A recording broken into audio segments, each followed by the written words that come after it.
ایک انصاری خاتون حضور کی خدمت میں حاضر ہوئی اور اس نے کہا حضور میرے بیٹے پر نزع کا عالم طاری ہونے کو ہے اور اس کی عجیب حالت ہے، تو آپ اگر تشریف لائیں تو آپ کی مہربانی ہو۔ تو حضور اس کے گھر تشریف لے گئے۔ جب حضرت اسرائیل کسی کی روح قبض کرتے ہیں تو پاؤں کی جانب سے روح قبض کرتے ہیں، تو آقا کریم علیہ السلام سرہانے کی جانب جا کے کھڑے ہو گئے۔ تو حضرت اسرائیل جب روح قبض کرنے لگے تو آقا کریم کیا کہتے ہیں؟ ارفق یا اسرائیل بصاحبی ھذا، اسرائیل یہ میرا ہے، اس کے ساتھ نرمی کرنا۔ میرے والد گرامی جب یہ حدیث بیان کرتے تھے تو ان کی آنکھوں سے آنسو تھمتے نہیں تھے۔ حضرت اسرائیل نے جواب دیا کر عینا کا، حضور آپ کی آنکھیں ٹھنڈی ہو جائیں، صرف آپ کے اس امتی کے ساتھ ہی میرا یہ سلوک نہیں ہوگا، جو بھی آپ کا امتی ہوگا اس کی روح میں نرمی سے ہی قبض کیا کروں گا۔ اللہ اکبر۔ تو حضور علیہ السلام کی یہ شفقت اس امت پر، عزیز علیہ ما انتم، تمہارا مشقت میں پڑھنا اس نبی پر گراں گزرتا ہے۔ تو اس لیے ہمیں یہ اعزاز ہے کہ ہم حضور کی امتی ہیں اور ہمارے سارے دکھوں کا مداوع، ہمارے سارے دردوں کا علاج حضور کی ذات گرامی ہے۔ اس لیے ہم اس پر ناز بھی کرتے ہیں اور اس پر شکرانے کے رنگ بھی اختیار کرتے ہیں۔ اور دوسری بات میں آپ سے یہ عرض کرنا چاہتا ہوں کہ یہ ہماری عقیدتوں کا اظہار ہے، یہ ہماری محبتوں کے بکھرتے ہوئے رنگ ہیں، اور ہماری محبت اس کی متقاضی ہے کہ ہم ان کے نام کے جھنڈے لہرائیں، ان کے نام کے پھریرے لہرائیں، ان کے ذکر میں جلوس بھی نکالیں، محافل کا انعقاد بھی کریں، اپنے گھروں پہ چراغاں بھی کریں، عقیدتوں اور محبتوں میں مٹھائیاں بھی بانٹیں۔ لیکن یہ اظہار محبت کا ایک سلیقہ ہے، شکرانے کا ایک طریقہ ہے، اور اس کو ہمیں ادا کرنا چاہیے۔ کسی بھی خوشی اور مسرت کے ملنے پر دنیا کا دستور ہے کہ وہ اظہار محبت کے مروجہ اسلوب کو اختیار کرتے ہیں، لیکن ہماری محبت یہیں ٹھہر نہیں جانی چاہیے۔ جس آقا نے ہمارے لیے غار سجدہ کے نوکیلے پتھروں پر پیشانیاں رکھ کے دعائیں مانگی ہیں، جو آقا کریم ہماری درد اور کسک کو محسوس کرتے ہیں اور ہمارا بے چین ہو جانا حضور کے لیے بےتابی کا باعث بنتا ہے،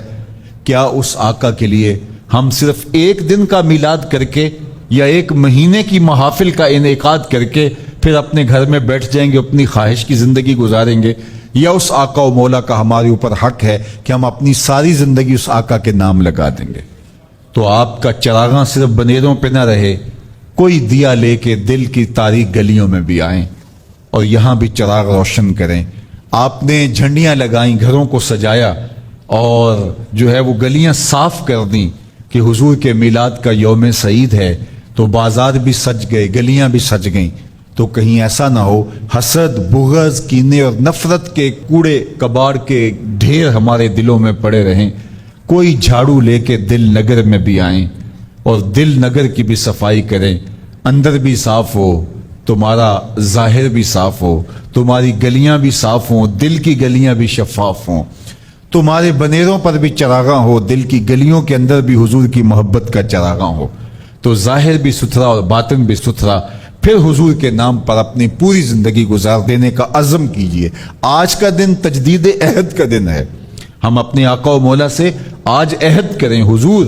ہم آپ کے لیے اپنی پوری زندگی وقف کرنے کا عہد کرتے ہیں، ہم جئیں گے تو آپ کے لیے، ہم مریں گے تو آپ کے لیے، ہماری ایک ایک سانس آپ کی یاد میں، آپ کی محبت میں، آپ کے لائے ہوئے نظام کے غلبے کے لیے بسر ہوگی۔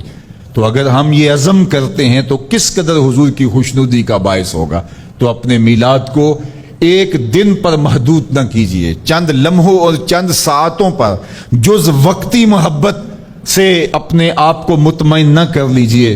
بلکہ حضور علیہ السلام سے کل وقتی محبت کیجئے۔ ہمارے آقا و مولا نے ہم سے جز وقتی محبت نہیں کی کہ حضور نے کچھ لمحوں کے لیے ہمیں تعلیم ارشاد فرما دی اور ہمارے لیے کچھ لمحوں کے لیے احساس کر لیا، پھر اس کے بعد ہمیں یوں ہی چھوڑ دیا، ایسا نہیں۔ حضور ہمیں نہ زندگی میں چھوڑا، حضور نہ نزع کے وقت چھوڑتے ہیں، نہ حضور ہمیں قبر میں چھوڑتے ہیں، نہ حشر میں چھوڑنے والے ہیں۔ تو پھر ہمیں بھی اپنے آقا کے ساتھ محبت جز وقتی نہیں، حضور علیہ السلام کے ساتھ ہمارا پیار کل وقتی ہونا چاہیے اور لمحہ لمحہ ان کے ساتھ منسوب کر دینا چاہیے، اور ان کے لائے ہوئے نظام حیات کو نہ صرف اپنے اوپر نافذ العمل کرنا ہے بلکہ اس پیغام کو جو دائرہ کار ہے ہمارا اس میں اس کو عملی طور پہ نافذ کرنا ہے، اور اس کے بعد ہم آقا کریم علیہ الصلوۃ والسلام کی خوشنودی اور حضور کی محبت کو ایک نئے رنگ کے اندر اپنے وجود اور اپنے دل کے اندر ہم محسوس کر سکتے ہیں۔ تو آئیے آج تجدید عہد کرتے ہیں،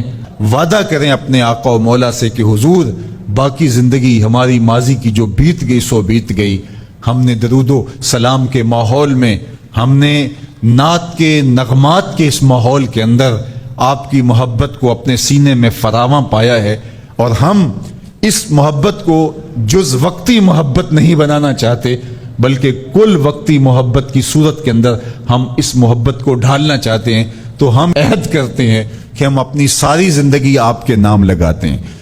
ہم جئیں گے تو حضور آپ کے لیے، ہم مریں گے تو حضور آپ کے لیے، ہماری ایک ایک سانس آپ کے نام ہوگی۔